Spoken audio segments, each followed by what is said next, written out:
Good day mga expander. Ito nga pala yung aming expander DLS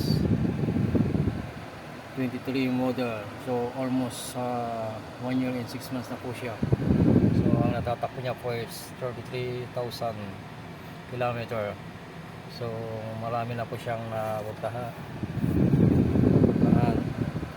Yakit ko po siya ng Baguio, Pangasinan, Alaminos, Quezon, Laguna, Isabela. Yan po natakbo niya. So wala po akong naging problema kahit sa mga ahunin. Maganda po siyang manakbo. So maganda po ng expander na ito.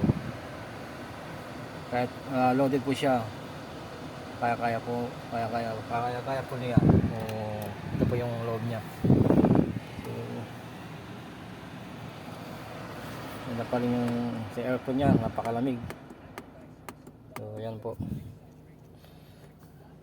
So sa labas naman po, yan po. So napaganda po ng expander na ito.